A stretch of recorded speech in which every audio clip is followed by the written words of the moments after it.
So it's 6:03. I'm going to call the meeting to order, if we can do so.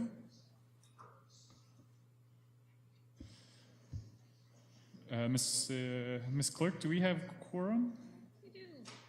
Fantastic. Can I get a motion to approve the agenda? Councillor Schell, seconded by Councillor Candon. Any amendments or changes to the agenda? Not seeing any, we're going to call a question on the approval of the agenda. All in favor? Hands up. Great. Confirmation of the minutes from the minutes of the meeting from the EITP held on Tuesday, March 8th, 2016. Motion to approve. Councillor Neal, seconded by Councillor Schell.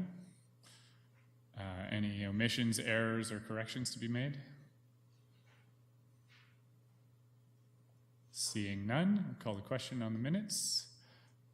All in favor? Great. Thank you. Any disclosures of pecuniary interest?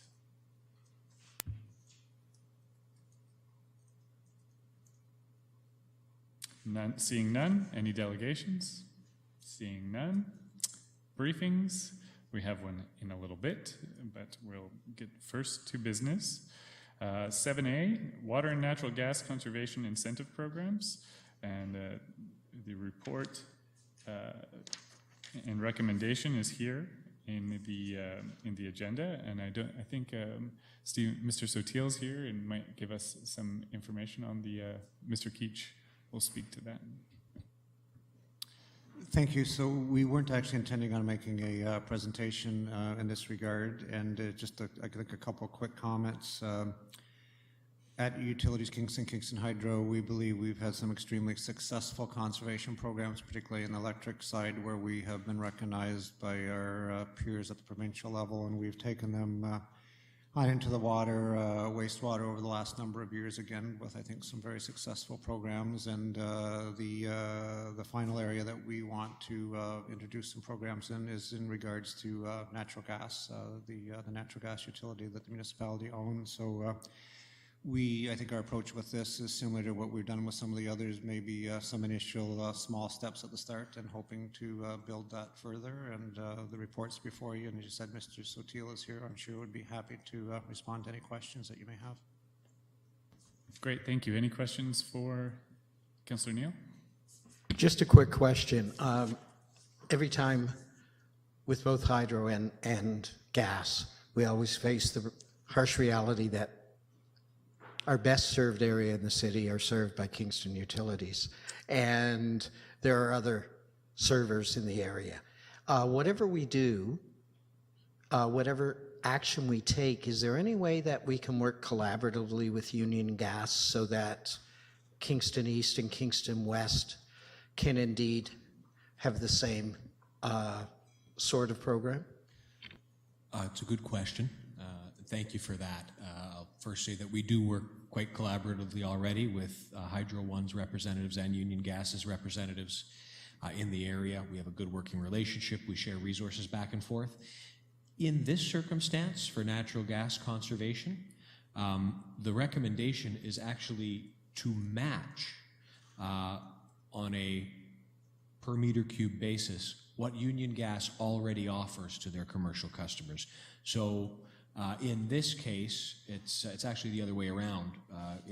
From what you'd mentioned, we want to be able to match the competitor, not the competitor, but the other regulated distributors' offerings. Thank you. That's good to know. Any other questions, Councillor Hutchison? Thank you. I got a couple actually. What I was interested in is the sort of conundrum where conservation reduces gas volumes, which decreases revenues, which puts us in a sort of conflict of interest of sorts. I don't mean that literally. So I take it that it still works out for the customer and for Utilities Kingston because the increase is on the fixed costs rather than the variable. you're distributing those costs across the fixed costs, And so marginally you end up ahead. Everybody ends up ahead. Is that true or is that false? Or is there conservation simply a penalty to the utility? So in the case of natural gas, you are correct. When volumes are reduced, that reduces the throughput through our fixed system, which in turn can serve to increase either the fixed or the variable portion of the rate. It's got to come from somewhere. In this case, what we're asking for is reallocation of budget that has already been committed. So we are not going to see rate impacts from the incentives leaving Utilities Kingston. The other thing that's an important note in this report is that, yes, what you've said is true in the past, and that has been, one of the justifications for staying out of this area. Coming up in the near future, we're looking at an environment where there will be cap and trade. And Utilities Kingston will be required to report how many meters cubed of gas it distributes to its customers, and may be required to purchase at auction credits to offset the impacts of those meters cubed that we distribute. In that case, that may serve to change the economic reality that you were speaking of, Councillor Hutchison, in that there will be some cost savings to be chased or to be found. Whether or not those offset the costs of the ratepayer certainly depends on the price of carbon that is yet to be set at auction. So I think in my view there is a impact to the utility from reduced gas volumes, and we recognize that. I believe in the report we've sort of said, yeah, there is a rate impact. However, our other regulated gas distributors in the province, they are required by the Ontario Energy Board to offer these programs, and they do allocate those costs to their rate basis. And so now, and they recover their lost revenues from their rate basis. So these costs are already built into the other regulated entities' rates. Once again, there will be an impact.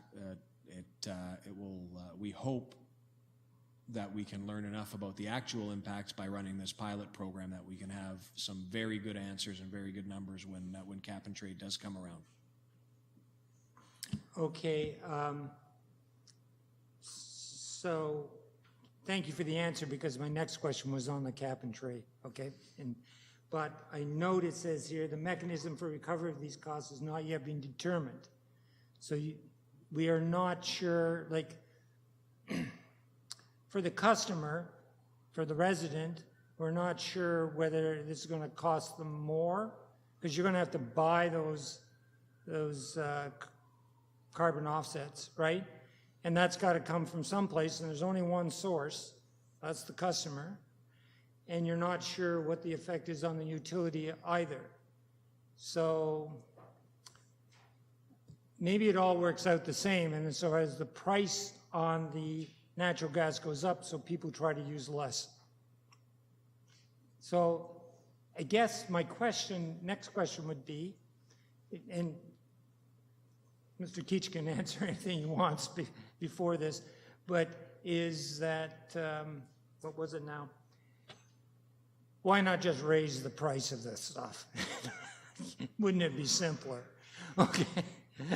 I know that's not politically palatable because it looks like you're actually doing more when you have a cap and trade process in place, but who's it benefiting? So these are some of my questions. Like, for me, I represent the population of which the utility is a part. We all sit on that board, so we're responsible for that too. Councillor Hutchison, so is the question, Yeah. why don't we raise the price instead? Yep, and why is there an advantage, if any, to the cap and trade? And I think Mr. Keach wanted to respond also to something I said earlier. Great. So the part I was going to respond to was the cap and trade, and I think the why not raise the price, that's probably a question that you could propose to Premier Wynne as opposed to me. I'm not dodging the question, but My more serious answer is the cap and trade is something that we are, as an industry, and I know Mr. Hunt as a municipality is looking into in a fair amount of detail. We've actually got a report going to the UK board meeting in a week or so. And I think as a follow-up, there will be reports coming back to council with more detail in regards to the cap and trade. It's a bit confusing, I would say, at the moment, and I think a lot of us are trying to, trying to decipher through it. I think at the end of the day, my understanding is the whole purpose of the cap and trade is environmentally focused, and the comment about raise the prices. I was at a session in Toronto where they were talking about sort of the same thing, in raising the prices to. And where would you need to raise it to actually get people to make a difference in what they were doing? And they weren't necessarily talking about raising the gas prices, but raising the cap and trade.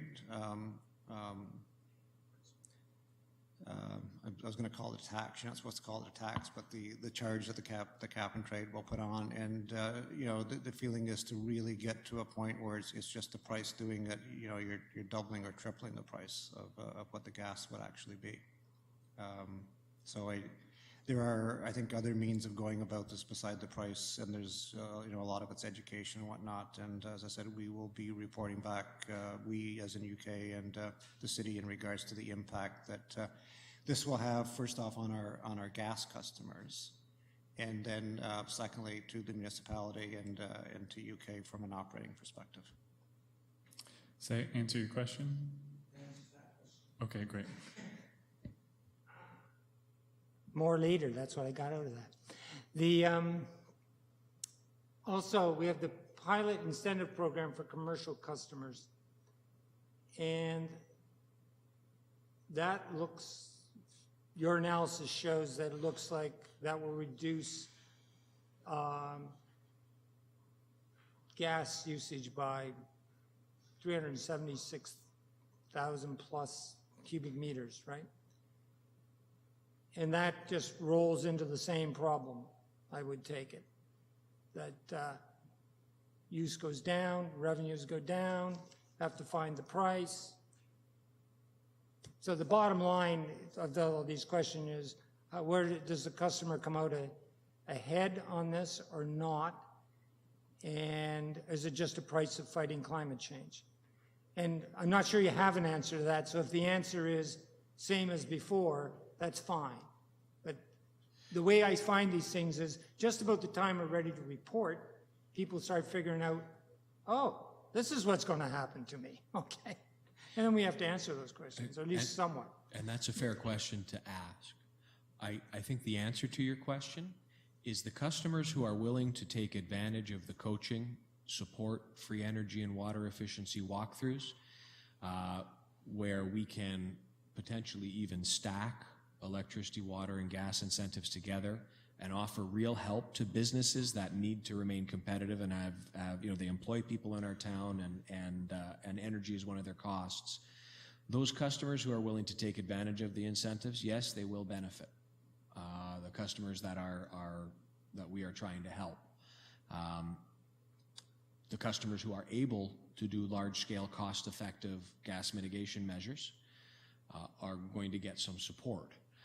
And that will come at, now in this case, again, the money for the pilot program is previously budgeted.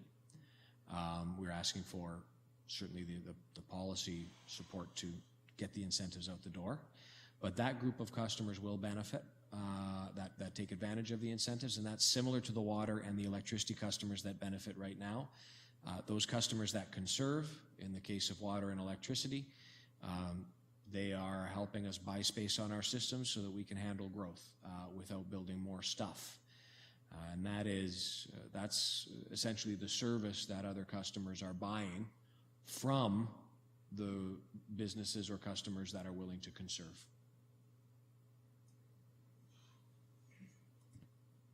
Okay, I guess.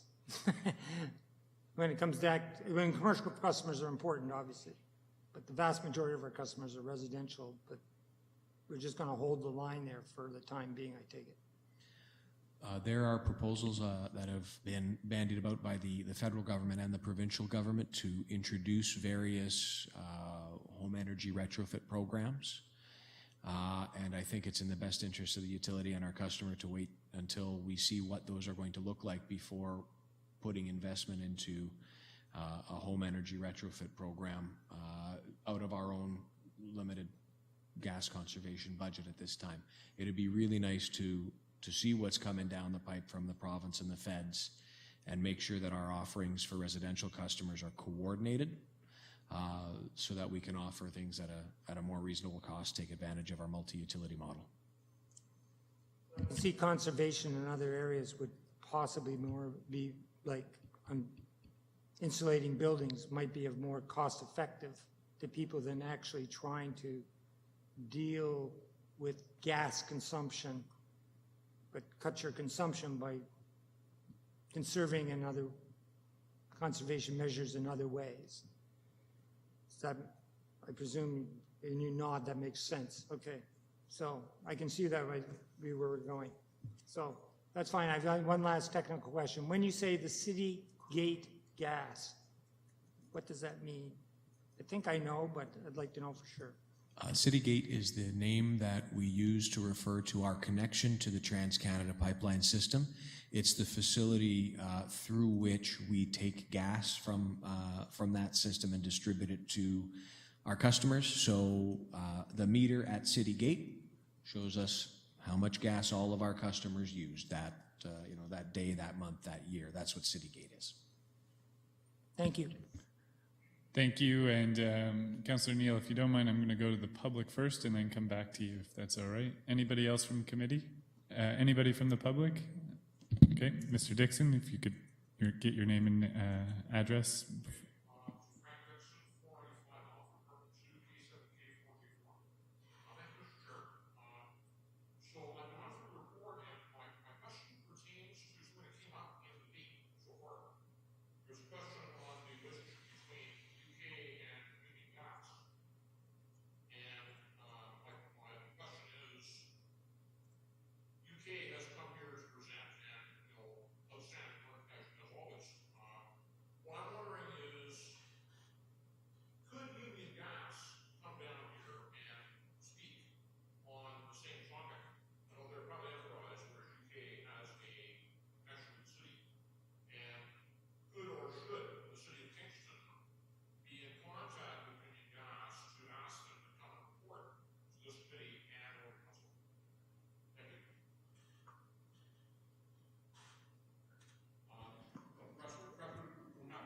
We'll take that under advisement. Thanks a lot. Any other questions from the public? No. With that, I'll go back to Councillor Neal. Just very quickly, two very quick questions that aren't directly related to this, but since I have you here. Is it accurate that we continue to see less volatility in natural gas than we do in oil? I know that was the case a couple of years ago. Is that continuing to be the case? Is that something you can answer quickly?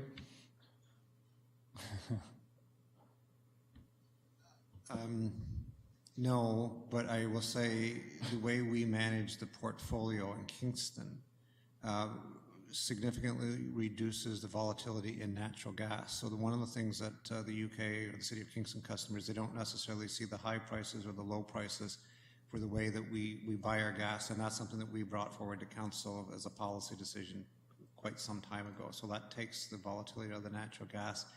As far as the volatility of natural gas compared to oil, that's something I wouldn't want to necessarily answer right off the top of my head. We could, down the road, provide an information report or a council update in that regard. So I don't have an issue with that, but I'm afraid I might guess the wrong answer tonight. Not to worry, I just know that that was the case before. And you're psychic, you answered my second question in your follow-up with this. So about the less volatility because of the nature of the way that you contract for gas. Thank you. Great. So we have a recommendation here on our agenda that Utilities Kingston introduce a pilot conservation incentive program to commercial natural gas distribution customers. Can I get a mover? Councillor Neal and Councillor Camden. Any debate or discussion? All those in favor? That carries. Thank you, Utilities Kingston. Moving on to item B1, we have I guess it's a briefing from Ms. Heather Roberts, Manager, Solid Waste Operations. She's going to speak to the committee regarding report number EITP-16-004, Proposed Bill 151, Waste Free Ontario Act.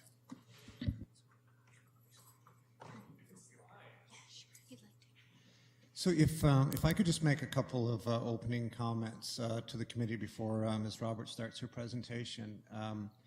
And it may help with some of the questions that you have after her presentation. So first off, I want to commend Ms. Roberts for the amount of effort and work that she has put into not just the presentation tonight, but in the legwork in understanding the changes that the province is proposing in regards to solid waste and specifically recycling that we're talking about this evening.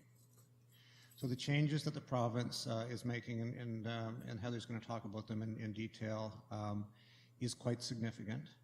The provincial process is not finalized at this point, and I think anybody sitting around the horseshoe tonight who has been involved in major changes to policy at the provincial level realizes that there are quite a number of steps in that regard. So we're here tonight to inform committee and council in regards to where the changes are to this point, some of our views on the changes, some of the comments that we have made, some of the concerns that we may have, and some of the impacts that it may have to Kingston. And if you listen closely to what I said, I used the term may several times.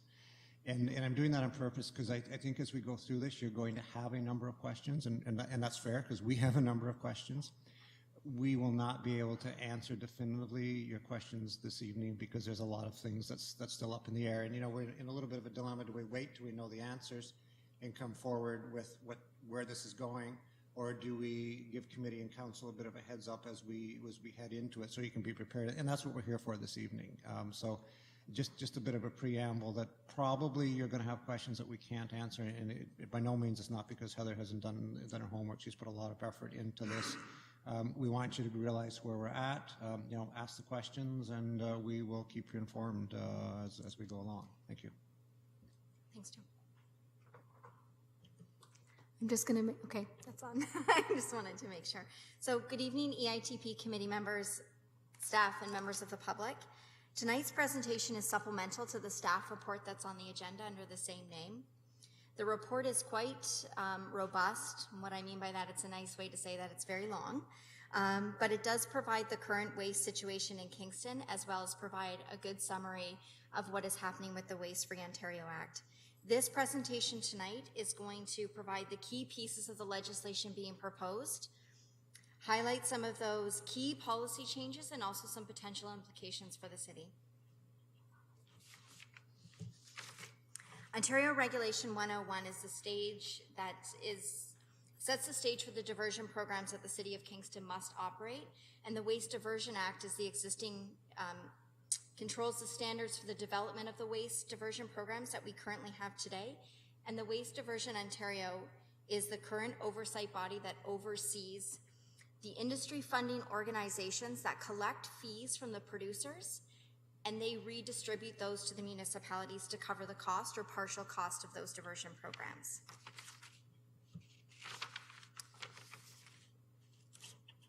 Bill 151, the Waste Free Ontario Act, it was introduced in late November 2015 and sets the new framework for waste legislation in Ontario, and it focuses on a circular economy. Ultimately, it is set to replace the outdated Waste Diversion Act. There are two acts and a strategy that are being proposed. The Resource Recovery and Circular Economy Act identifies the provincial interest in resource recovery and waste reduction, and it establishes an outcomes-based regime that would require producers to take full responsibility of designated products and packaging. It also is for the creation of the Resource Productivity and Recovery Authority. The Waste Transition Act is an important piece of the puzzle because it will be a temporary act that is used while we transition from the current waste landscape to the new regime. The strategy really acts as an operating plan to the proposed acts, as it provides the goals, objectives, and actions that need to be taken to reach a circular economy and zero waste. Now that we've reviewed the acts and strategy briefly, what does it all mean for Kingston? Here are some of the potential impacts, or rather the unknowns. The legislation right now is only a framework, and we know that the majority of the details are going to come in future time through future regulations. The acts and strategy don't prescribe a specific municipal role, rather we will be considered as service providers. It's unclear how Kingston could be compensated for stranded assets. It's also unclear how the province intends to repeal Regulation 101, which may relieve Kingston from its prescribed duties under the current act. The financial impact to Kingston and Ontario businesses is unknown. The next portion of the presentation is going to highlight the key policy changes in the acts, and then after each slide I will provide some potential implications for Kingston. Provincial interest in policy statements. This policy changes with regards to provincial interest in policy statements. The province has not yet issued any policy statements, but if the act is passed, they do intend to do that within the first year. To highlight a few of the provincial interests, I'm going to read: reduce waste and recover resources through product life cycle, hold producers who are most responsible for design of products and packaging responsible for the products and packaging at the end of life, provide convenient and reliable waste collection and management services, increase opportunities in markets for recovered materials. Some potential implications. Kingston may be required to implement and enforce disposal bans, and we will need to ensure that our official plan is consistent with the province's policy statements, as well as those provincial interests already listed in the act. Producer responsibility regime. This is a shift from partial producer responsibility to a proposed full producer responsibility regime, and it will have a financial impact to Kingston. The Act establishes a new outcomes-based approach for producers with designated products and packaging, and provides them with the flexibility to determine how they will reach those goals. Potential implications. Producers of designated materials will be allowed the flexibility to design the operations of their diversion programs. They may choose to utilize the city's existing collection and processing infrastructure, but they will not be required to do so. The city would benefit financially, as it is assumed that the costs right now with the diversion programs would be shifted to the producers. The city's MRF may play an increased role in the province, but that will be at the decision of the producers.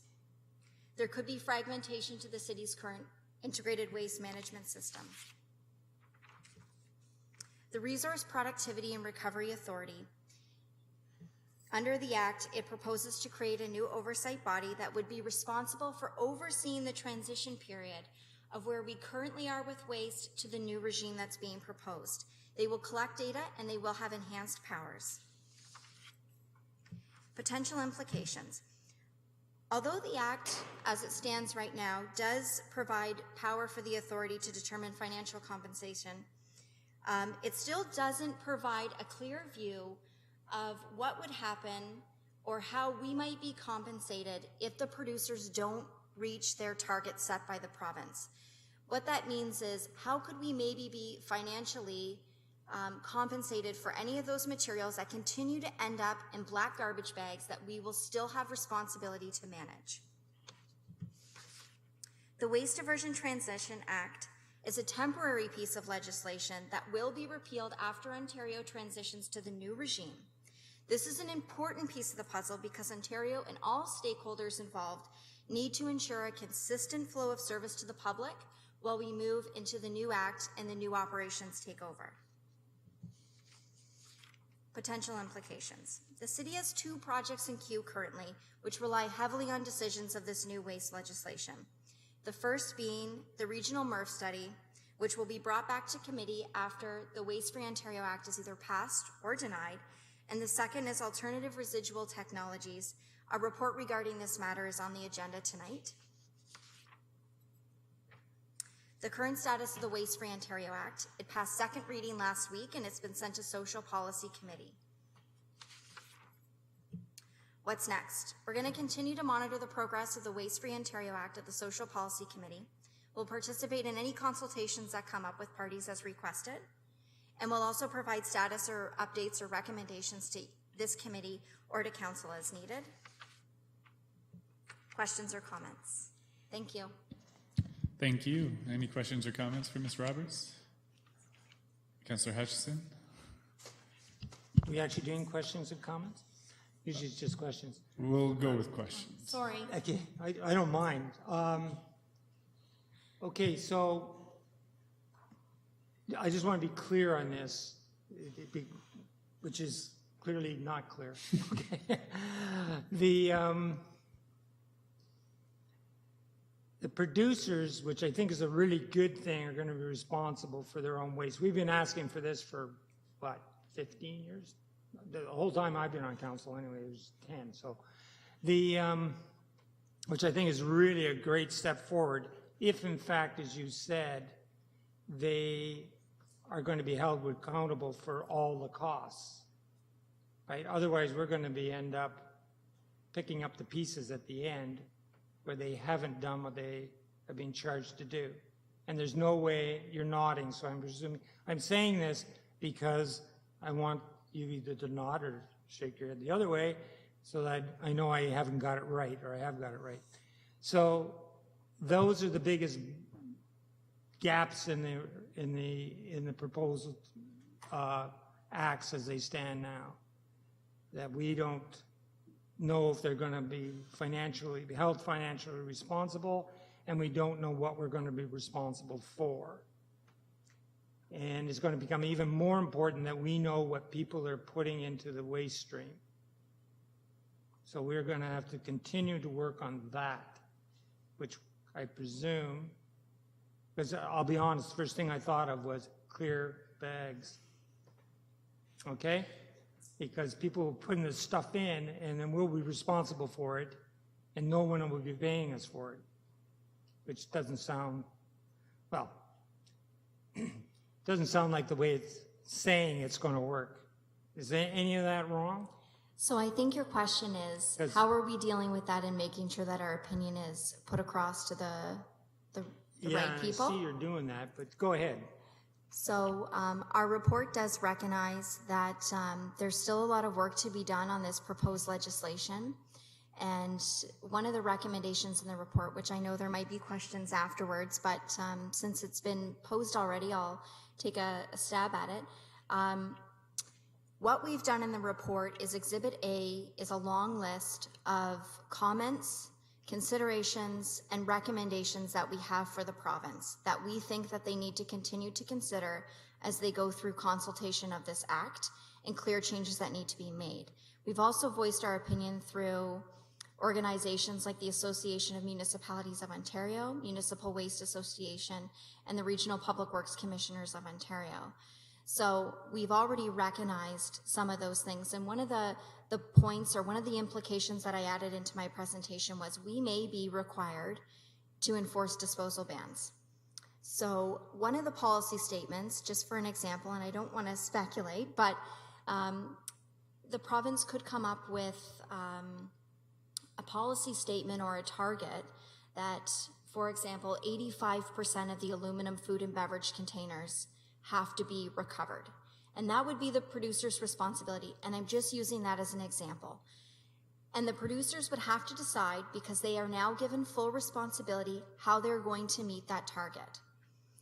And so if they're not meeting the target and the province says, well, you need to do more, and if the producers come back to us and say, well, you know, Kingston continues to allow black garbage bags, let's just say, the province may make us, and we will have to be consistent as well with those policy statements that come out, and that might be something that we end up having to do, because we will still be a stakeholder in all of this. Even if it shifts to full producer responsibility, ultimately we're still a stakeholder because we will still be managing the garbage stream, right? So this act is really for diversion programs. In context of what you said, we're going to be still responsible for the waste stream, but it also said, I believe, what you indicated there is that we wouldn't necessarily be used by the producers for that purpose. I was trying to read it as you were talking to us, and I'm not, this is not a criticism. I'm just trying to get straight what, in my own head, what's going on. I read the thing, but nevertheless. So is that correct? Maybe I'm not being clear enough. Okay, so the issue is that it seemed to me that it said they didn't have to use us, or they wouldn't necessarily rely on us to diminish the waste stream. So, But you just said we would still be responsible for the waste stream, so how do you, so what I if meant, those two statements are correct, how do you reconcile them? I can clarify that. So what I meant by they wouldn't be obligated to use our current collection or processing systems would be, for example, for the Blue Box program, or the recycling program, or the municipal hazardous waste program. We would still be fully responsible for our waste stream. So the black garbage bags that we see on our curbsides would still be our responsibility to manage. The implication that I see with that is that if the producers are fully responsible and have to meet targets, why should municipalities, if producers are supposed to do everything they can to meet their targets and be getting the designated products and packaging, why would Kingston have to pay for those materials that do end up in black garbage bags? How would we be financially reimbursed if they're not doing everything that they need to do to get those out of the black garbage bags? Because we would still be responsible for the cost of collecting them and the cost of transferring them and disposal. And the pressure would be on us to go back to the customer, to the resident or the business, to say, hey, we just found this computer monitor in your black garbage bag, or clear, if we'd switch to that. And that would mean that we'd be fining them or something like that. And then we would have the enforcement issues that you were talking about before. They might be provincial offenses even. But we don't know any of that, right? So We don't know any of that, but we do know that currently it's Waste Diversion Ontario who is operating these diversion programs and works with those industry funding organizations. And what they are suggesting is that there will no longer be a Waste Diversion Ontario. They will have a new authority group, the Resource Productivity and Recovery Authority, and they will be granted additional powers by the province for compliance. So it is suggested that they will have enforcement tools that they can use, or that we may be able to go to them and say, our costs are still very high for disposing of these items, and we don't feel that the producers are managing the program effectively to meet their targets. But the producers are going to have to display and provide data to this authority to clearly demonstrate their compliance with the Act, their compliance with policy statements and provincial interests. Okay. Okay, yeah, I'm going to go on to Councillor Schell, and then... Thank you, Mr. Chair. This is beginning to remind me of the AODA regulations that are coming in 2017, where we're all sort of still trying to figure out what the province is going to expect, for real. So my first question is, I presume that the way you have to handle it is business as usual, until the province actually starts to, well, pass the bill and bring in some actual rules. Does that be fair? That's correct. Business as usual until we're told otherwise, until the Act is passed. And even then, I talked briefly about the Waste Diversion Transition Act, which is a tool that they are going to use. It's a temporary act that they will use to get us through that transition period. They know that we're not just going to be able to snap our fingers and the new regime is going to happen. They recognize it's going to take several years, and in the report there's a timeline that I took right from some Ministry of the Environment and Climate Change presentation that they provided to stakeholders, and we know it's going to take 5 years and beyond. So if the Act is passed, it's still going to take us 5 years to likely get to the end of that transition period. So we will continue to get information and consult. There will be new regulations that come out, and those are the unknown pieces of the puzzle at this time. But as Jim suggested, we didn't want to wait and come back when the act is passed. We want to be proactive and come and say, here's a summary of what is happening with the provincial waste legislation. My next question is, are there other countries that have instituted this? It sounds like something a Scandinavian country may have already started or is doing. Are there other examples? A great example is right here in Canada. British Columbia actually started a program with full producer responsibility probably about 1.5 to 2 years ago, and it is operating well. There are still some monopolies happening out there. So as Ontario was coming up with this waste legislation, they were looking at how BC managed to get their program together. Ontario's a little bit different. We're the one province that started recycling many, many years ago. We were the pioneer, and so we have a very mature program. We provide a level of convenience to our residents and that they're used to province-wide. And so making changes like that is a little bit more difficult because of the already existing infrastructure in the province. Thank you. My last question has to do with stranded assets, and I presume that that's our recycling center. That's the sort of thing that if a company doesn't want to use it, we've got something large there. Now, I would imagine BC, well, if they didn't have a recycling center before, it wouldn't have been a stranded asset. But I presume that's the kind of thing all over the province that is very serious, actually. Yeah, it's a question that any municipality that's operating a material recovery facility at this time is asking themselves. Councillor Neal? Yes, I'm going to re-ask a couple of questions that came out of our conversation. Thanks for meeting with me last week, Ms. Roberts. But back in the 90s when I was on the AMO Environment Committee, we were pushing very, very hard at that time to expand deposit on pop and beer and other products.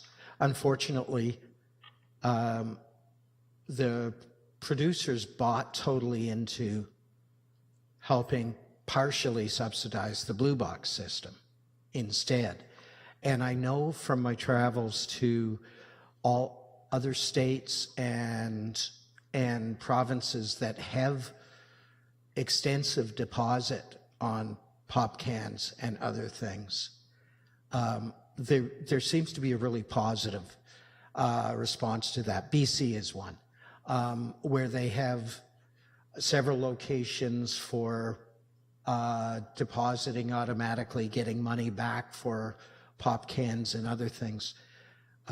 Among other things, it's an anti-poverty program because street people clean up, so there's far less litter and such with those kinds of products. Is the province considering at all expanding the deposit on pop cans and pop bottles? So there isn't mention of it in the Act. It doesn't specifically clarify a return for deposit program, but what it does specify is that producers are going to have a lot of flexibility. They're going to set targets, and producers need to meet these targets. And so I wouldn't say it's not on the table. I think the producers will do just about anything that they have to do to be capturing those designated materials, products, and packaging that they will be designated as responsible for, a responsible person. So I do see that could be one of their options. Yeah, I think that would be really, really positive. A lot of times when you buy imported pop cans or bottles, you'll see in these states 5-cent deposit, in these states or provinces 10-cent deposit. And I think it takes a lot out of, and it gives people incentive. The Queens area, you see lots of red cups, but you never see any bottles. left behind after porch parties and such, because there are people. You have another question, Mr.? Yes, I do. Great. It said comments up there, so that's I'm, okay. I'm sorry, that's my fault. That's okay. Yeah, so that would be good. It's my understanding, and you can correct me if I'm wrong, that, and this is something I think we need a consideration of. How will this impact our diversion targets of 60% and so on? I know we were impacted, for instance, when liquor bottles and imported beer cans could be deposited at the brewer's retail. It wasn't going into garbage, but it wasn't going into blue boxes anymore either, so that reduced that. Is there any way that we can either set more realistic targets or find more realistic ways of counting what we're actually diverting in the new programs? So it's my understanding that producers that will be responsible for managing the designated products and packaging will have to report to the new authority. And then I would speculate that we would still have to report other items that we're responsible for diversion programs for, and also our waste. So much like how the Brewers Retail and the LCBO started the return for deposits, every year when we do our data call in the springtime, which we're preparing right now, which is the reporting tool that we use to receive that 50% funding that we get for the Blue Box program. So when we do that, the glass and the bottles that are recovered from Brewers Retail are later included in those numbers. So they know approximately what's coming from our community. And so they would have to rework that data clearinghouse and that reporting protocol to hopefully be able to continue to calculate a waste diversion number for us. So that does get captured in our diversion rate accounting. Excellent, thank you. You're welcome. Great. Any other questions from the committee? All right, I'll go with you, Councillor Hutchison, then we'll go to the public.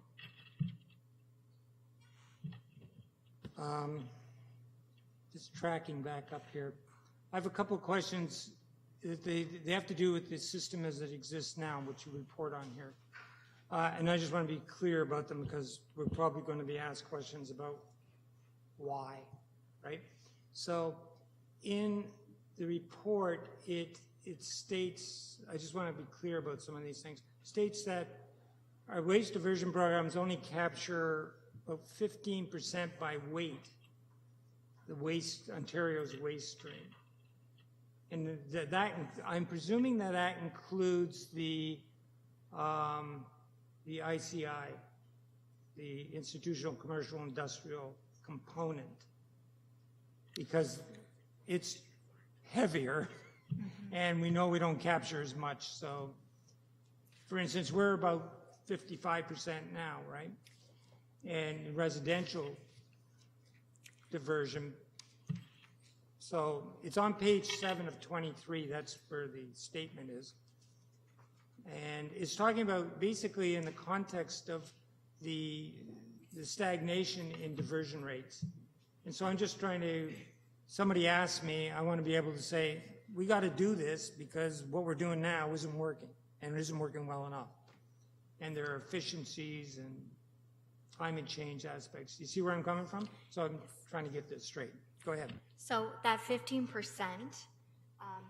it's the existing waste diversion programs that are established under the Waste Diversion Act right now only covers 15% by weight of all of the diversion programs that are, or all of the designated materials in those diversion programs. So what it's saying is that only 15% of the waste that is generated in the province is really captured under these diversion programs. And it includes, just want to be clear, it would include all of the weight of materials. So it's not just for municipalities. We're just saying that all of Ontario's waste, which would include garbage, recycling, any of these items that are currently designated with the diversion program under the Waste Diversion Act, only 15%, it only includes 15% of the total waste generated in the province, which means we need new and more waste diversion programs. Right, that's what I thought, okay? And despite heroic or semi-heroic municipal efforts and lots of residents doing what they're supposed to do, we're really only getting 15% of it done here. And the rest is ending up in landfill, right? Because there are only so many choices here or across the border. Okay, so I just wanted to be sure about that. And just a sec, waste. Okay, and it says that municipalities actually in terms of the waste diversion rate are at 40 to 60%. We would fall at the top end, more or We less would, the top end. yes. Yeah. Okay, so it really comes down to the ICI sector, which is only 12% and weighs way more than, obviously, the balance of the stuff that we're trying to capture normally by a considerable margin. Otherwise, you couldn't get those numbers. Okay, I just wanted to be clear about that. And so thanks. Okay, thank you, Mr. Roberts, Mr. Keach. We're going to move on to item B2, the report. This is my first actual meeting I've chaired. The public doesn't speak to briefings, but they can speak to the item. So if there aren't any, I assume there are no questions about the item itself or the motion here from the committee. So if the public would like to speak to the item, Mr. Dixon would like to speak. Yes, thank you, Mr. Chair. So I think it was an excellent briefing and some excellent work by city staff. Thank you for that. I've got 5 points, and if the clerk wishes, I can actually write them out and give them rather than require complex repetition. So I'll go through them each one. So the first one is something that Councilor Neal, I think others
Great. I think that really sort of covers it. Maybe have sort of 5 points and 4 as well. I'll write those to you first. Thank you. Thank you. Any other comments from the public? And we have a couple comments from council, so we'll go to those, and then we'll look to a response perhaps from staff if they have anything to comment. Councillor Shell, do you want to just... Yes, what I forgot when I was talking about stranded assets, sorry. Point of procedure. Don't we go to staff to get a response for the public here? Sure, we can do that. All right, staff, do you have any response to the public comments? Then it comes back to Councillor Shaw. Thank you. Thank you for putting me back on the right path there, Councillor Hutchison. Thank you, Mr. Chair. I will try and respond fairly briefly to Mr. Dixon's comments, and then if he wants to follow up with staff, we're happy to do that afterwards. So the first one, in regards to parks, facilities, whatnot, very good point. And if I kind of put on my other role, so at UK, the new building that we just put up, and he commented, I think, in regards to UK as well. That's one area that we have concentrated on very much. I know my staff has worked with Heather in how we can do that better. So as an example, the parks, I think, is an area and other facilities that we can improve on. We are aware of that, and it's something that we take into consideration constantly. So I appreciate the comment, and I think it's an area that we can continue to do better in, and we are aware of it. The restaurants, the ketchup bottles, that's the ICI sector. It's very difficult for us to kind of really get into that, and as was pointed out in the presentation, unfortunately, I think that's an area that we would like to see the province maybe be a little bit more aggressive in trying to make that happen. The sustainable city comment, working with other municipalities. Yes, that's something that we do currently. It's something that Heather talked a little bit about in her presentation. She's very involved in a number of the industry associations and municipalities and looking at ways that we can do this better. And the enforcement one, which I think was sort of the last two questions, again, that's at the provincial level. Concerns about that, probably comments need to be made to the province while they're going through finalizing this legislation. Thank you. And okay, moving the recommendation. We'll go with the moving the recommendation. But Councillor Neal, can I get a seconder on the recommendation? Councillor Shell. Councillor Shell, would you like to speak to this? I do have one more question about stranded assets. When, as an organization, we're under a confusing time, and normally you would like to be able to plan upgrades to any facility, but we are now in a bit of limbo. I'm quite sure the province is aware of that, but is that something that is discussed? The fact that we need to be able to plan how we're going to make sure that our assets stay in good shape in case particular producers want to use them. It's no use if we let them sort of fall apart, but it's, I presume, a difficult situation. Ms. Roberts? Through you, Your Chair. It's a great question. And municipalities have brought that up several times to the Ministry of the Environment and Climate Change when we've had consultation with them. And it's also one of those items that are in Exhibit A of the long list of comments, considerations, and recommendations that we want to push forward to the province. And our hope is that during the Social Policy Committee meetings that are happening, we will get more information about how those are going to be dealt with. We also know that if that transition period lasts over 5 years, it's important to note that even during that 5-year transition period, our Blue Box program funding will remain at 50% or above. So the minister in the legislation, in the draft legislation that's being proposed, has given himself powers to even increase that funding. So even during that transition period, once the act is passed or denied, so if it is passed and we start to get some more information of what the landscape may look like for Kingston or Kingston's role in the future regime, we hope to make some future recommendations about optimizations or the potential path that we're going to take. That's very encouraging. Thank you. This was an excellent report. I learned a lot, and it's unclear but very positive in the long run. Thank you. So we have the recommendation moved and seconded. Any other questions or comments on the recommendation? Councillor Neal? Thank you. Talking about stranded assets, I guess, when will we start to get some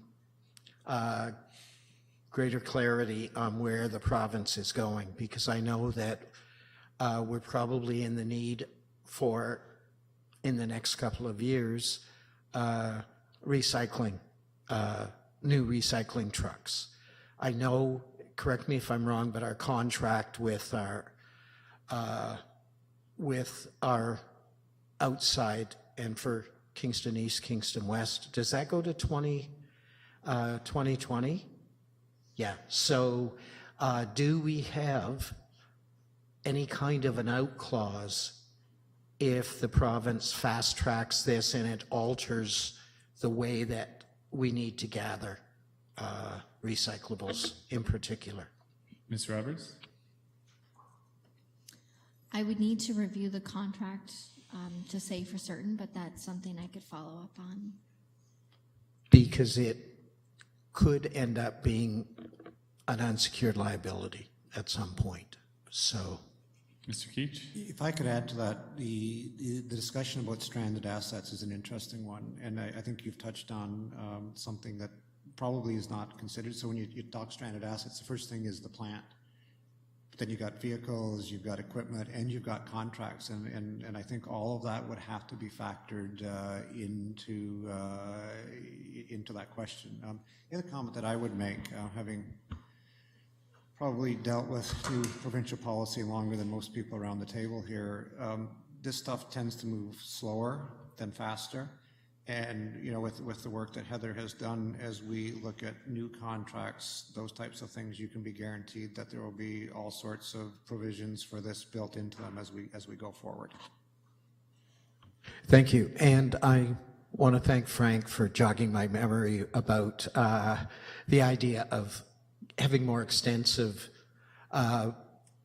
recycling and garbage collection at events. I know that often I end up, because I walk through Memorial Center with my dog to the dog park every day.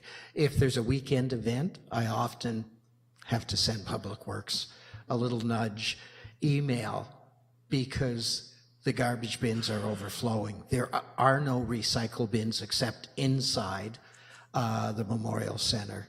And so the result again is if there's a weekend, particularly weekend events, then what gets put into the overflowing garbage are a lot of recyclable material. So I know my oldest son is a triathlete, my youngest son does marathons. They don't get that from me, but the reality is that when I go to those events in other cities, there's extensive recycling bins that are event bins that they roll in for the event and they take out immediately after the event. And I'm sure that's factored into whatever the site rentals are that the municipalities charge those events. And I think that would be a really good model for us to adopt if we could. And that would go along, if that is counted as residential, I guess that would go a ways towards our diversion rate. So my other question is, would those event recycles be considered residential, not ICI?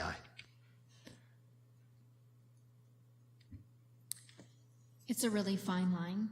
If you ask the producers of the program right now, they would tell you that it's IC&I, so that they don't have to pay for the cost of managing that recycling. And right now, for any events that are in Kingston and any group that requests recycling bins from us, we do provide it.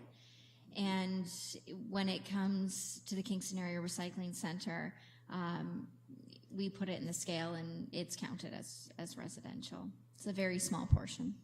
Thank you.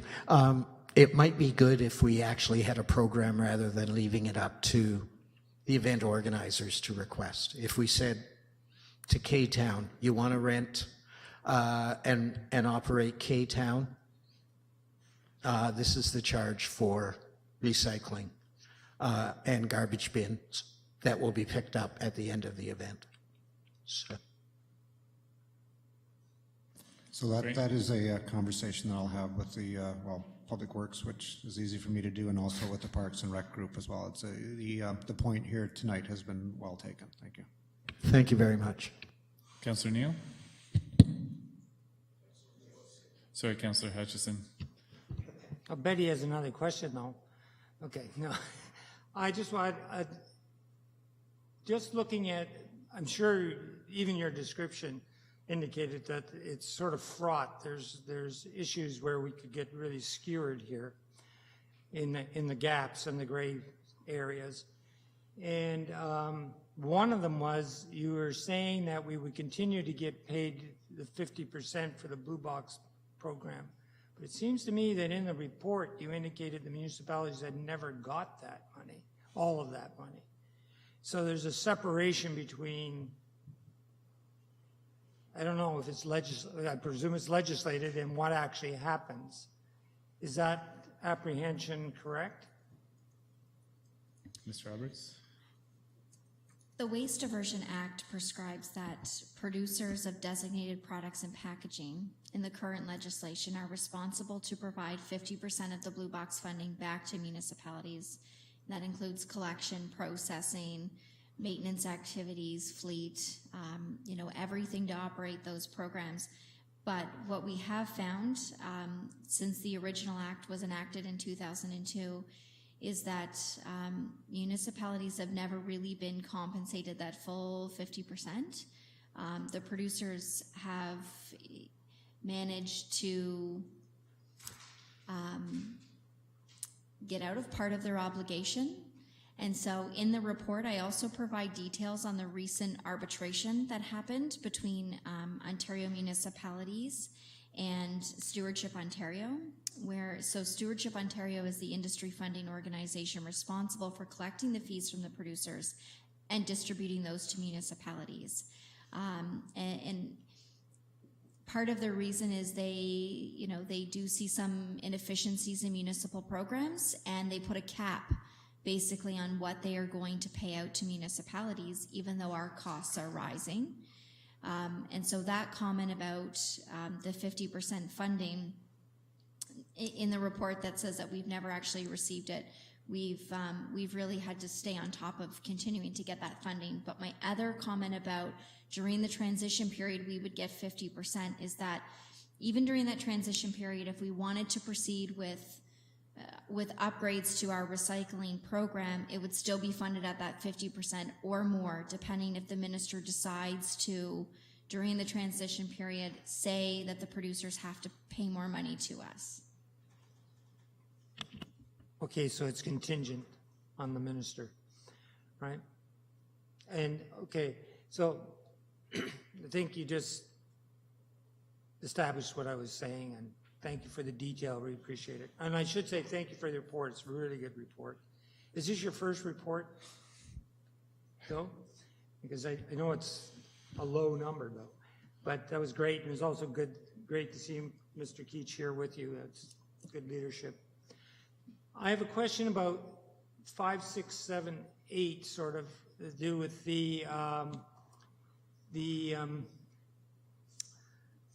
about how much producers, and this is connected to the previous question, producers must be provided much greater say. We're saying this.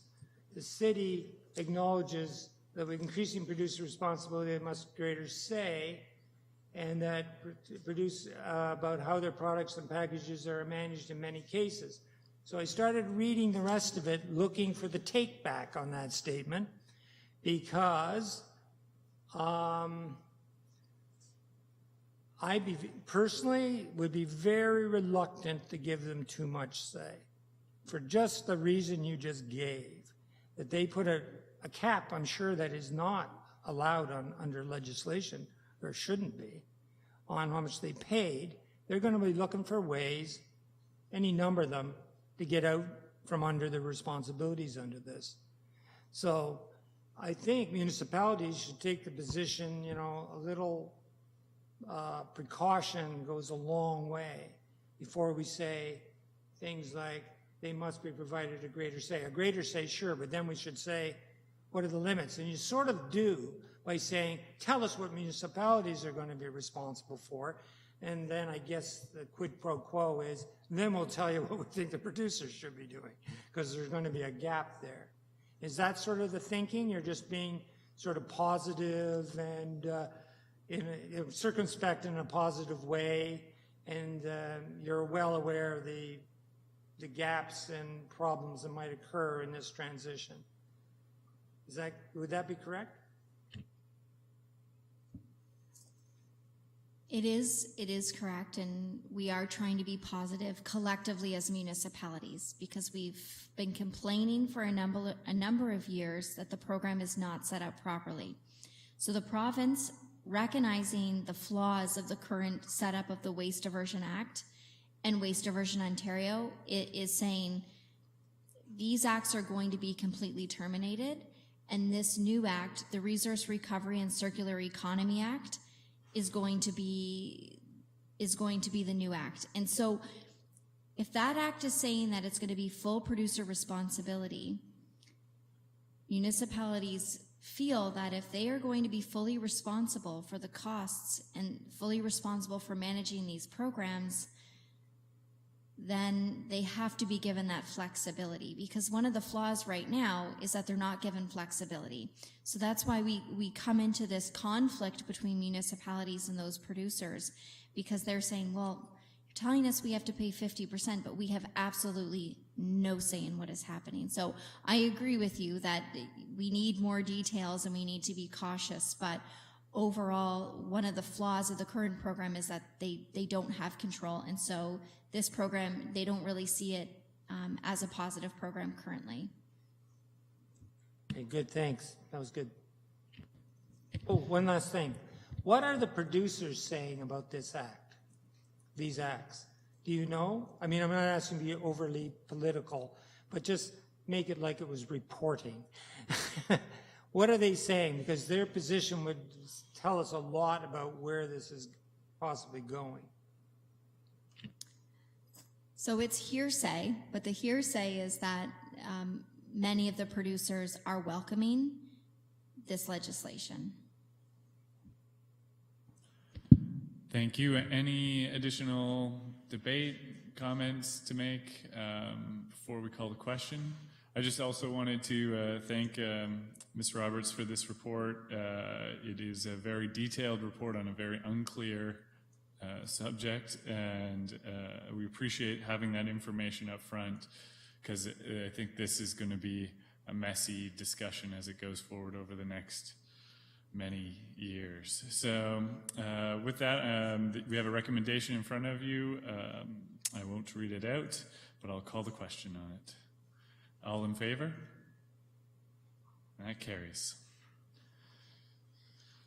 Next, we have our item of business number 7C, removal of colored expanded polystyrene from the Blue Box program. Attached to, we have a report and we have a recommendation in front of us. If there are any questions for staff, staff don't need to introduce it, so if there are any questions about this report, Councillor Neal. Just quickly, I'm very happy to see that we're going to have an education component. We're going to I assume that the most frequent colored styrofoam comes from butcher shops and meat shops, fish shops, those kind of things. So we'll be informing them. Will there be a phase-in so they can get rid of any stock that they now have? Or will this be happening immediately? We are providing a grace period, so we will be collecting colored meat trays or other dyed styrofoam in the blue box until May 6th. So we'll go ahead with the communication program, and then as of that date, we'll be leaving it behind in the blue box. So they could have some available stock. That's something that we don't have that information. And just very quickly, is this pretty much the only item we're now collecting that there is no market for, or like, are there any other things that we're collecting that end up getting landfilled? No. That's the correct answer. Thank you very much. And this came out of our conversation the other day as well. Can we impress upon, because of the education period, can we impress upon our drivers to leave a card if there's colored styrofoam, and only leave the colored styrofoam in the blue boxes, and take any of the correct things so that people can recognize and be taught what was wrong with it? Yes, we've already created our own notice letter for this particular item to leave behind, so that it's very clear to our customers that we're not taking it anymore. Great, thank you very much. Any other questions from the committee? From the public, any questions on the report? Seeing none, can I get a mover on the recommendation? Councillor Schell, seconded by Councillor Neal. Any debate? I have one quick question. Your first question was about the producers who are distributing these, but it is our residents who will ultimately have to carry the burden of getting rid of it if they don't collect it at the curbside. So there's no. We're being polite by asking the butchers to use all white polystyrene, but they have no obligation, and we have no enforcement to require them to change or do so. Is that correct? That's correct. Okay. All right. Well, hopefully they're good neighbors and jolly butchers. So I'll call the question on the recommendation before you. All those in favor? And that carries. And we're not quite done with you yet. So, item 7D, Integrated Waste Management Study, Alternative Technologies for Processing Residual Municipal Solid Waste. We have a report and a recommendation in front of us. Looks like Jim would like to speak to it before we start. Yeah, Mr. Keach. if I could just make a quick comment. I'm not going to speak to the report particularly, but when Ms. Roberts made her presentation, she indicated, and there have been some questions by councillors about what's the impact of this while we're going from today's legislation to tomorrow's legislation. And Heather indicated that this report, which was on the agenda later tonight, which we're here at now, is one of these one of these items. So, as you see, you can probably guess there may be more things like this that come forward, and really with where the province is and kind of where we're at, our recommendation is that we do as the report says and kind of put this in abeyance for the time being. And I guess my reason for speaking is we may be back with other things that we're doing that with similarly between now and when legislation actually takes place.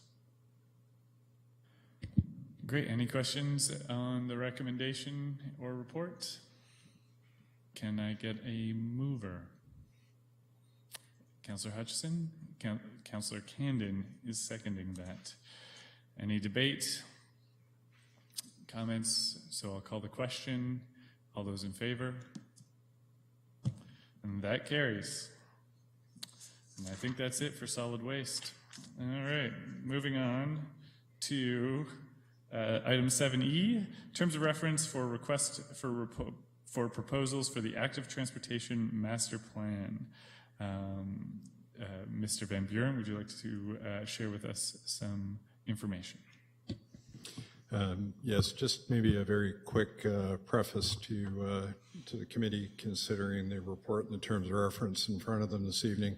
I guess first off, I'd like to acknowledge and thank the informal discussions that we had with a few of the individuals identified in the report that represented the Kingston Coalition for Active Transportation, Queen's University, and also public health. I think those informal discussions were very helpful for us. I see Mr. Healy's here in the crowd with us this evening. Those comments, I think, were very helpful in terms of shaping the terms of reference that committee has before them tonight. I'm hopeful that what we have here as a terms of reference really reflects the fact that we want to have a community-driven plan here. I think we've put a fair degree of emphasis in terms of the public consultation that we want to see occur in terms of helping to develop this active transportation plan. And I think we're also hopeful that the language that we've used here, and certainly our evaluation of the proposals that we ultimately receive, we'll want to make sure that this plan is going to be developed based on looking further afield, both at other communities within the province, looking at other communities throughout North America and even internationally to kind of look at some of the best practices that they've employed and some of those creative and innovation solutions that we can bring here to Kingston, not just in terms of how we may build the infrastructure, but some of the programs and the policies and the ongoing public education that we'll want to start to think about as we develop this active transportation plan.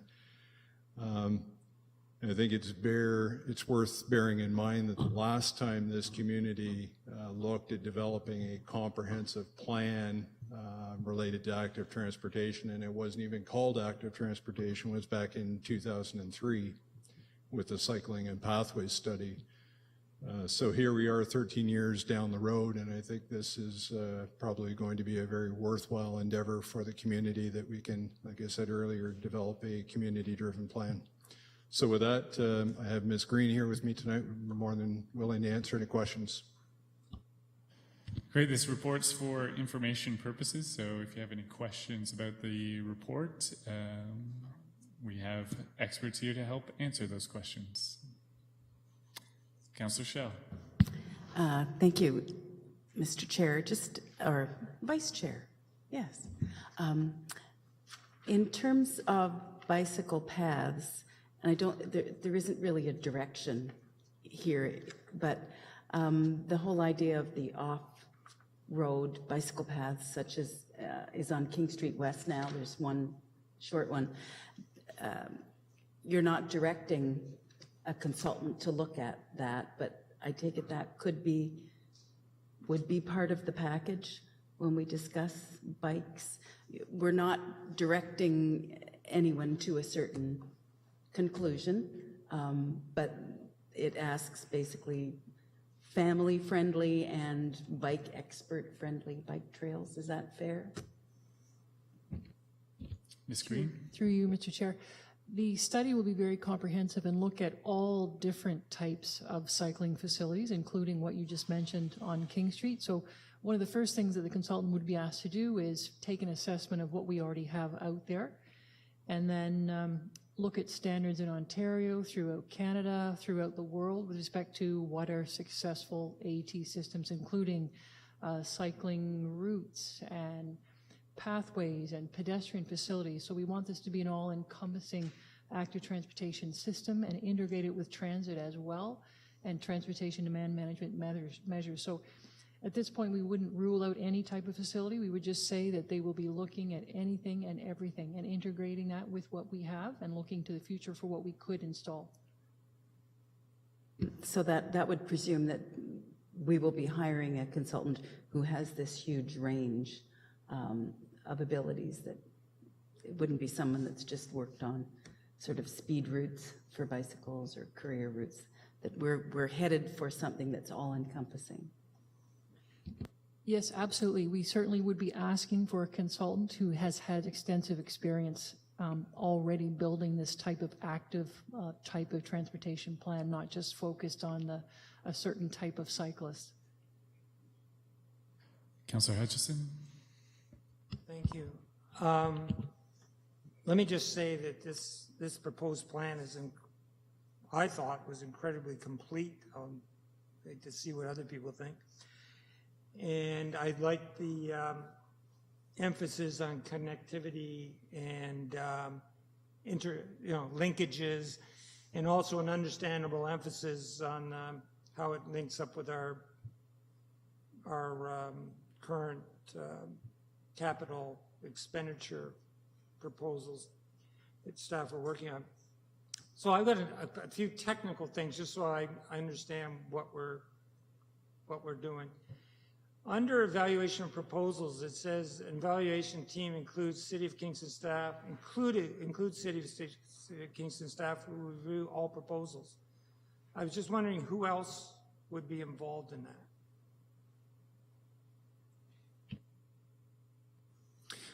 At this point in time, we haven't identified the actual individuals that would participate in that evaluation team. And just to be clear, this would be evaluation of the proposals that we received following the RFP.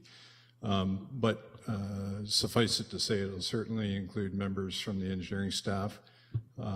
We also had a fair bit of input provided from our colleagues in transportation services. So I would certainly look to having somebody from their group participate in the review of these proposals. I see Mr. McClatchy is sitting here tonight, so he may have already now volunteered to be part of the review, but all joking aside, Paul's group was also involved in looking at this terms of reference. And again, you'll note that we also want this plan to consider some of the work that the city has done in trying to look forward to our climate change action plan, some of the work that's currently happening to develop a community energy plan. So some of Paul's skill sets may be very worthwhile in terms of looking at the proposals that we receive from that aspect. So it gives you a flavor of who we'd be looking at, but at this point in time, we haven't necessarily finalized who the members would be. Thank you. I thought perhaps the statement implied people that were not on staff. I'm glad to hear the breadth of who will be involved. That sounds really good. So I thought maybe it was implying there might be others that are not on staff, but what you said seems to indicate that I inferred incorrectly.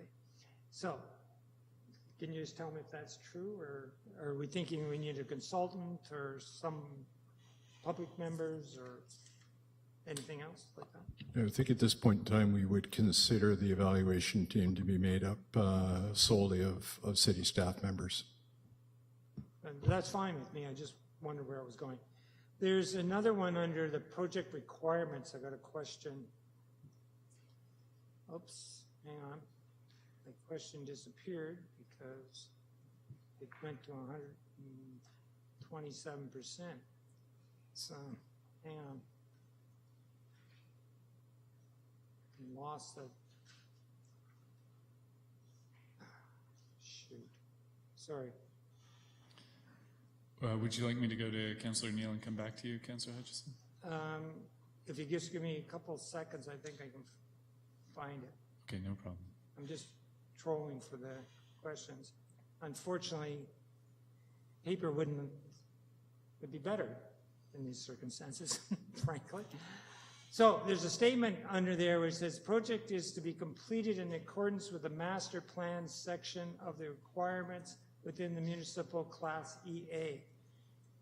I don't know what that means. So could you give us a little more detail on what that is saying there, please? Ms. Green? Through you, Mr. Chair, this just establishes the procedure so that in essence it's in accordance with an environmental assessment process, so that we have the appropriate public consultation similar to a master plan. So similar to the KTMP or any high-level strategic document. So does that involve any setting of limitations or parameters or direction in that if we follow that route, or is it just making, ensuring that certain consultations take place? So beyond just assisting with a framework for public consultation, the environmental assessment framework also offers a little bit of a structured approach in terms of setting out the problem statement. So in this case, generally speaking, it's the development of an active transportation plan. Also assists in terms of looking at alternative solutions and setting out criteria to assist us in terms of how to evaluate those potential alternatives. If and when some of these projects move forward to implementation, that's where the environmental assessment process helps to, again, make sure that there has been due diligence in terms of the public process. Thank you. Another follow-up question is the active transportation system section. It's, hang on, there's a question here. I just have to make it pop up. It says, consideration of the peak period AT target, and with the Ontario Traffic Manual OTM Book 18 as a guideline, determine the type of facility appropriate consideration for, but not limited to, multi-use paths and so on, crosswalks and so on. What does that mean? Ms. Green?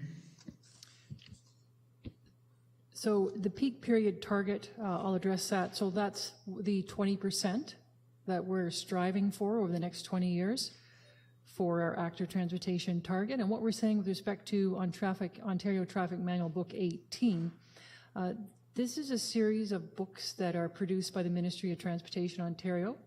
So for example, Book 12 is traffic signals. Book 15 is pedestrian crossing facilities. So Book 18 is a book that was just recently developed by the provincial government, and what it is cycling facilities. And so what we're saying is that we will adhere to the ministry standards for the installation of cycling facilities. Right, so you're just ensuring that whoever gets this will adhere to the technical requirements. Right. Okay. So I simply didn't know that. It's that simple. I think I'm done almost, except that this looks expensive, but probably worth it. So anyway, that's it. Thanks. Okay, Councillor Neal? Thank you. I know I touched base with you earlier about the possibility of bike share, and Queen's AMS and KCAT and myself are going down to the end of next week to explore the Hamilton model, which I hear is a best practices model. My question would be, will that be a criteria or a consideration for the consultants to report upon? Mr. Van Buren? Yes, it can be. My apologies to Councillor Neal. You'd asked me that question and whether or not it was reflected in terms of reference. No, it isn't. But my memory was actually going back to the discussions we had in our informal group with some of the stakeholders, and the discussion on bike sharing did come up at that point in time. I think that we can reflect that in the terms of reference. And again, to be clear, we wouldn't necessarily be looking for a consulting team to develop a bike share, but rather to give consideration and maybe some parameters to assist us in terms of if we want to take that step in the future, here are some considerations that can be given to the potential for developing a bike share program. And another question. I know that usually when we talk about active transportation, usually people are talking about cycling, pedestrian, transit as considerations for active transportation. If you live in the near campus neighborhoods, there are an awful lot of students that go to classes on skateboards, some on inline skates. Can we consider what practices other municipalities do? Are they allowed? I know that we currently have bylaws and laws that outlaw those, but I see an awful lot of students skateboarding to campus every day on nice days. The plan will very much be looking at all non-motorized modes of transportation. So that would include scooters, bikes, any mobility assisted devices. And as a part of the ATMP, the consultant will also be asked to look at what are the bylaws and what are other municipalities doing. So for example, where do they allow all of these devices?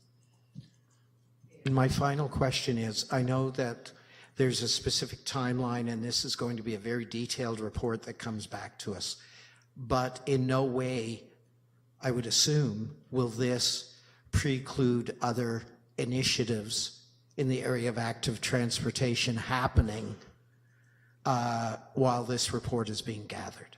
We'll still, where it's sensible, be able to put in the cycle lanes. We'll be able to go ahead and we won't be saying, oh, we got to wait for a report on that. Is that accurate? Mr. Van Buren? That is definitely an accurate statement. A good example of that, and council was made aware of the fact that we were successful in getting some provincial funding for a cycling infrastructure along Bath Road at Collins Bay. So no, this would not preclude us moving in ahead with some of the other AT infrastructure work that we have planned over the course of this 4-year term. Thank you very much. Councillor Stroud, Chair Stroud, welcome to the committee meeting. And you have some questions for our staff? Thank you, current Chair Allen. Yes, I do, and thank you for assuming the role of chair as I was elsewhere occupied with cardiac issues. Okay, bike sharing. I totally agree with Councillor Neal about, and this is something, it's not surprising, it's sort of not in the report because it's relatively new what happened in Hamilton and the success of bike sharing in other municipalities, and I hope that I agree and with Councillor Neal. I hope that we will see that in the terms of reference for the consultant RFP, because it's something that really any consultant who would be current on things that are coming forward and working would need to be current with. So thank you for that. I have a question about pedestrian counts. So on page 62 of this package, there's a bullet that says, consider pedestrian volumes and desire lines to identify locations for mid-block pedestrian crossings or other crossing treatments. Now, we've just seen changes coming with the courtesy crosswalks, and this seems to suggest that type of treatment. So what other treatments are on the table that is alluded to in that bullet, and what kinds of things can we be looking at? And the second part of the question is how exactly do we do the pedestrian counts, how often, and what circumstances? Thank you. We would be looking at a variety of pedestrian crossing treatments, and as you mentioned, we now have the ability to install legal type crosswalks with signs and pavement markings, and some of those crossings would have the rectangular amber flashing beacons as well on the side of the road, where pedestrians could activate that with a button and the flashes would go off. So that's going to be the new legal type of crosswalk. But there are other forms of the new legal type of crosswalk that we could consider as part of the ATMP. So we don't have to have the rapid rectangular flasher. We can just have signs. Some of the crosswalks could include an overhead sign as well. But the good news about that is that we have at least a few options with respect to the new pedestrian crosswalk types. And as always, we can consider a full traffic signal or a mid-block traffic signal for pedestrians, so similar to what we installed at 800 Princess, as well as Fort Queens at the new Performing Arts Center. And with respect to pedestrian counts, we do have an ongoing program where we count not only vehicles, but we count pedestrians and cyclists as well. So typically, we count every intersection at least 4 years or by request. So for example, in May, June, as soon as the weather gets really warm, we will be doing 3 detail counts on Sir John A, just south of Bath, excuse me, where we've had a number of concerns about pedestrians crossing there. We've had a number of requests for some type of pedestrian facility. So by request, we do complete detail counts. So we would be working with the consultant to determine where any of these pedestrian crossing desire lines are that would become a part of this AT network. And then we could certainly change our program, our counting program at any time to provide the pedestrian counts and cyclist counts that they would require. Right. So I heard you mention the crossing on Sir John A, which I'm familiar with because I went to LCVI as a teenager, and I remember that crossing, the different ways of crossing Sir John A, and the ones that were safe and some of the ones that were less safe. And I've heard that same crossing just south of Bath is still an issue. I guess that would be in your district, Councillor Schell. And I'm not surprised because it's essentially an unprotected crossing with nothing but just a crosswalk that happens to break traffic. And you need like a critical mass of pedestrians crossing at the same time to make it safe, which is not ideal. It seems to me that we're just sort of approaching the point where it becomes obvious when the critical mass, like in a downtown area where you've got many pedestrians crossing streets with or without signals, so sometimes jaywalking, sometimes not, you get to the point where we found the solution that we implemented at the Stauffer Library with the pedestrian scramble, right? So that made sense there because there was already a share of that intersection that was so high for pedestrians.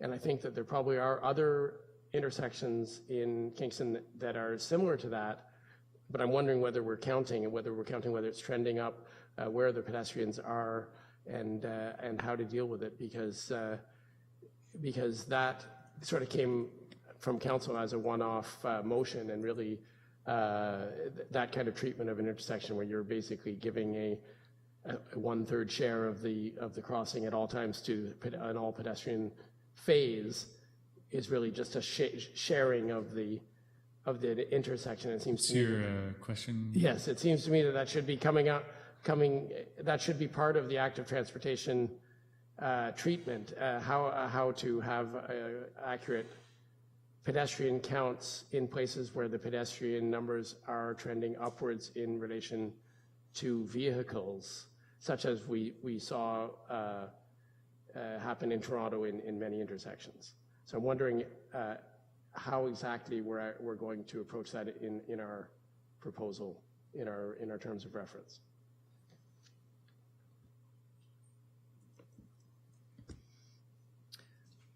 It's an interesting question. Most of our intersections in the city with the very high pedestrian volumes, as you've noted at University and Union, at Queens, and throughout the downtown core, we already have traffic signals in place. Because we have high volumes of pedestrians and we have a lot of vehicle traffic as well. So I think what we could be looking at as part of this ATMP would be recommending future changes possibly to our pedestrian crossing policy. So we have a policy that was approved in 2008, pedestrian crossing guidelines for the city of Kingston. So possibly as part of those guidelines, we could consider future locations for scramble type crossings. And then we can continue on an ongoing basis where we do have a list that we keep and we assess and we update counts. So for example, with respect to what we're doing on Sir John A in May, where we can keep adding those locations by request and we can assess them. And then when we develop our 4-year, multi-year capital plan, we can determine which of those crossing locations are the highest priority. And then we can move forward installing, often it's a traffic signal at these locations. So for example, on Sir John A, that's high speeds, 4 lanes, high volumes of traffic. We would never consider installing the new type of crosswalk there that's just signs and pavement markings. So the issue is many of those crossings require a traffic signal. And that we're probably looking at a cost of about $250,000. So one of the issue is with limited budget for new signals, we have to be very careful how we prioritize those crossings for pedestrians, and we're only able to do a very small number of those within our 4-year capital budget. Thank you. It's very encouraging. Can I have one more?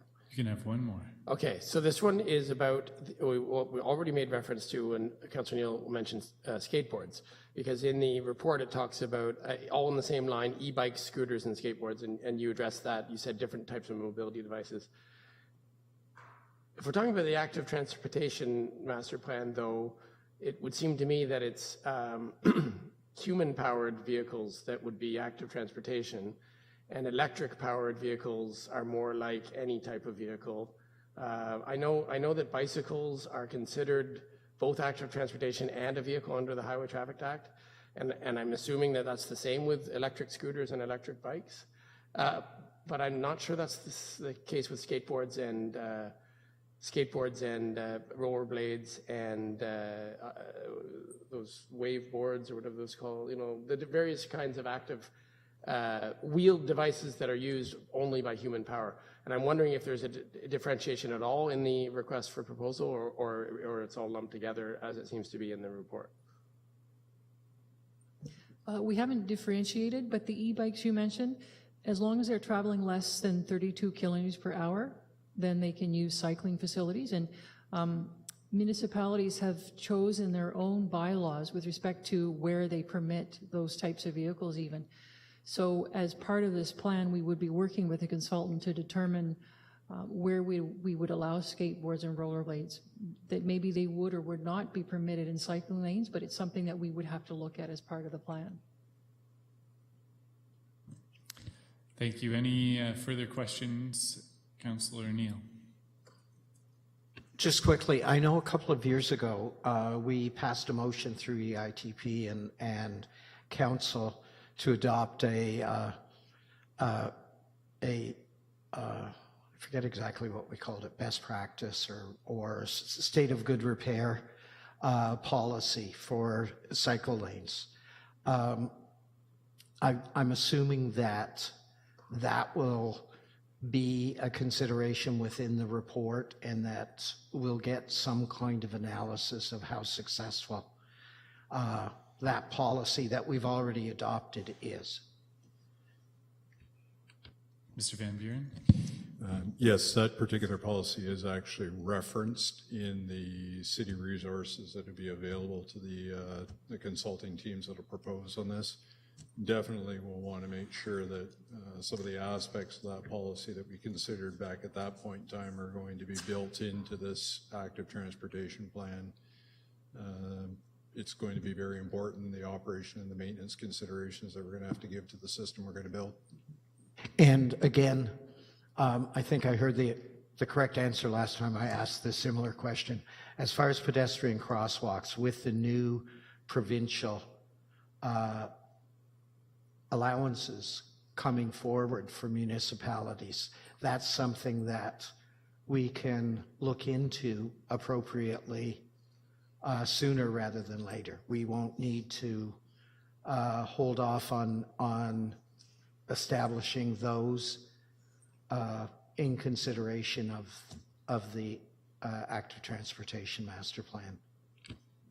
That's correct. The new pedestrian crosswalks will be dealt with right away. In fact, we have plans to install 2 of the new legal pedestrian crosswalks in the city by the end of this year.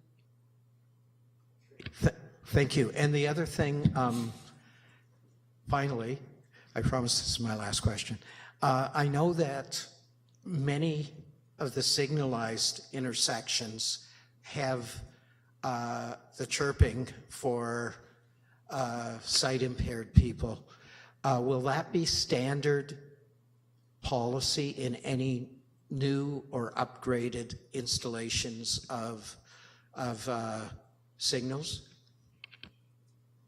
So effective this year, all municipalities must comply with the new accessibility regulations. So that means For any new traffic signal or anytime we rebuild an existing traffic signal, they must have the accessible, the audible traffic signals. Thank you. You have all the correct answers tonight. Thank you very much. Councillor Shell. Thank you, Mr. Deputy Chair. Something that came up recently, and this is more of a comment, when I was again questioned by someone that I know, why do you bother with bike paths when you can only use them 6 months of the year? It seems like a waste, and I'm sure that lots of people still feel that way. But I've managed, a new reply for me was, we are now trying to we are accepting that lots of people can't drive or don't have cars. And up until recently, it didn't matter. You just, if you had to walk, take the bus, ride your bike, you just did it without municipal support, particularly. We've changed our way of looking at things and our attitude, and to me, this is another example of it. Biking isn't just because you want to and for your health. For many people, they need these alternative modes of transportation, and they need some municipal support to help them get around. They pay their taxes too. So I'm really so pleased that we keep heading further and further into this realm of people in wheelchairs who need the interconnections in suburban areas so they can get to the library without having to cross roads all the time. So thank you for this. No question. So I just have two quick questions before we move on, as this is an information report. I've sent the committee and both Mark and, Mr. Van Buren and Ms. Green my thoughts, but it's sort of going forward in terms of the process, and the committee covered much of them already. The first question is, the terms of reference has something about establishing an advisory committee as part of the consultation process. Something that's really important, I think, to me, and it's not clear in here, but I just want to see if we can try to include this in the process, is that those people who currently do not walk or bike, but would if they felt safer doing so, need to be playing an active role, or some people need to be playing an active role in this process. Because as we all know, I like to ride my bicycle and I'm happy, but it's the folks that I would like to see on bikes that have a voice in this process. And so are we going to be able to include them or recruit them for this committee in some way, shape, or form? Yes, we will be working with the consultant to establish that technical advisory group, and we want to have a very wide variety of members. So, for example, participants from KCAT and the health unit, possibly Queens will approach the school board, possibly a seniors group, accessibility group. So we want to make sure that these aren't just our commuting hardcore cyclist who wants to cycle in traffic. We want to make sure that we have active transportation users from all different backgrounds and demographic groups within the city. Great, that's really exciting to hear. And then looking at our implementation evaluation, the fourth criteria talks about establishing indicators that can be used to measure progress towards a more walkable, bicycle-friendly, and accessible community. It's on page 7 of the report, or 63 in our package.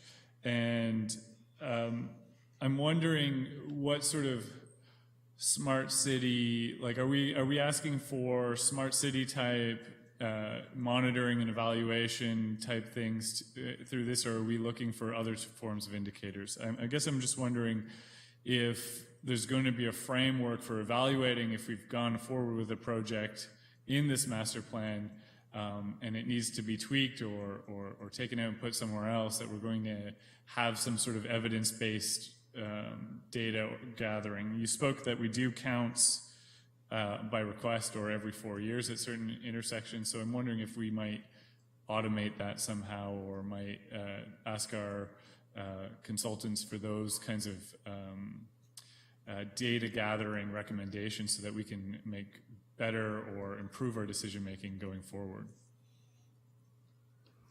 We certainly can work with the consultant to develop a framework for monitoring. So for example, completing traffic counts as we did in the Williamsville area. We wanted to do before and after counts, and on Brock and Johnson as well.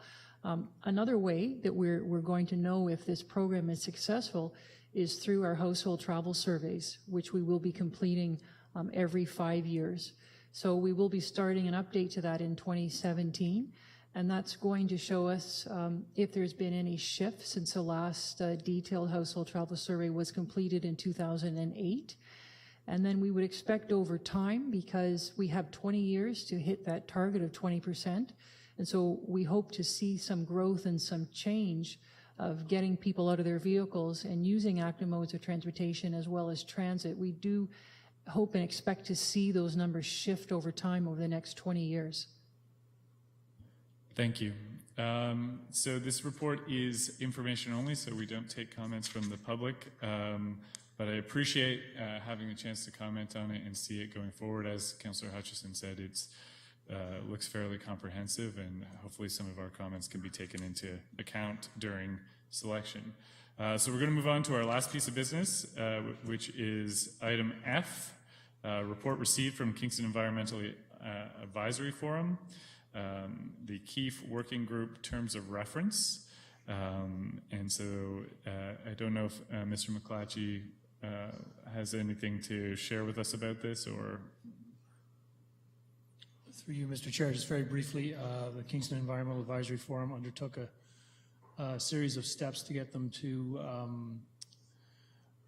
recommend a terms of reference for each of 4 working groups that they intend to advance their business with. And the adoption of the terms of reference needs to find its way through the mandate of Keefe. So there's a bylaw that recommends those terms of reference be placed into the mandate for Keefe. Any questions from the committee?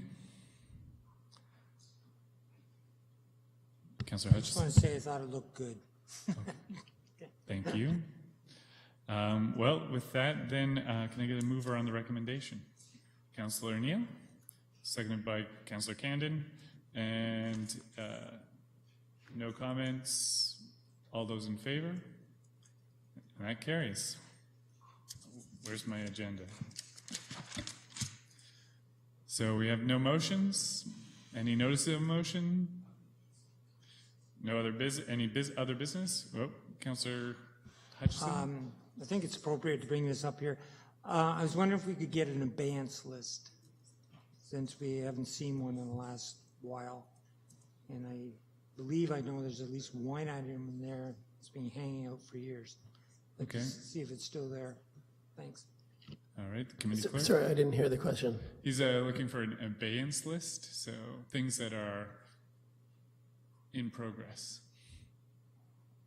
So that items of business that either have been deferred or sent to you. Yeah. Okay. The clerk's going to clarify my statement, though. Just for clarification, the abeyance list is morphed into the priority status matrix report, which council gets reported on. But what I can do is I can filter down the EITP items that are coming forward on the abeyance list or the priority status matrix, and just so you can see what's coming forward to EITP from that report, if that's easier. That's more than I was looking for, but you go right ahead. Wonderful. Any other business? No correspondence. Date and time of our next meeting. The next meeting is scheduled for May 10th, 2016. Can I get a motion for adjournment? Councillor Candon, seconded by Councillor Stroud. All those in favor? And that's it for me, folks.